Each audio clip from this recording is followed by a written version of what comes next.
1 Samuel chapter 19. Persecution of David. Saul discussed his intention to kill David with his son Jonathan and with all his servants. But Saul's son Jonathan, who was very fond of David, told him, "My father Saul is trying to kill you. Therefore, please be on your guard tomorrow morning, stay out of sight and remain in hiding. I, however, will go out and stand beside my father in the countryside where you are, and will speak to him about you. If I learn anything, I will let you know." Jonathan then spoke well of David to his father Saul, telling him, "The king should not harm his servant David.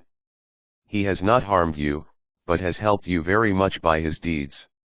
When he took his life in his hands and killed the Philistine, and the Lord won a great victory for all Israel, you were glad to see it? Why, then, should you become guilty of shedding innocent blood by killing David without cause?" Saul heeded Jonathan's plea and swore, "As the Lord lives, he shall not be killed." So Jonathan summoned David and repeated the whole conversation to him.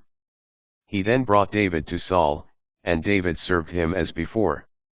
David escapes from Saul. When war broke out again, David went out to fight against the Philistines and inflicted such a great defeat upon them that they fled from him.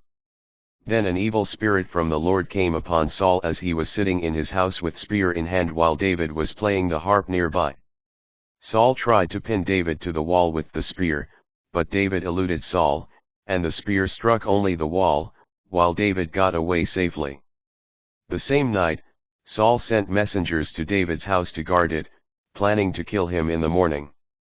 David's wife Michal informed him, "Unless you run for your life tonight, tomorrow you will be killed." Then Michal let David down through a window, and he made his escape in safety. Michal took the teraphim asterisk and laid it in the bed, putting a tangle of goat's hair at its head and covering it with a blanket. When Saul sent officers to arrest David, she said, "He is sick."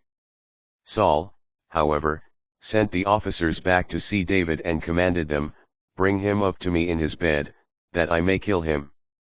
But when the messengers entered, they found the teraphim in the bed, with the tangle of goat's hair at its head. Saul asked Michal, "Why did you lie to me like this? You have helped my enemy to get away." Michal explained to Saul, "He threatened me, saying, 'Let me go or I will kill you.'" David and Saul in Ramah. When David got safely away, he went to Samuel in Ramah, informing him of all that Saul had done to him. Then he and Samuel went to stay in Naioth. When Saul was told that David was at Naioth in Ramah, he sent officers to arrest David.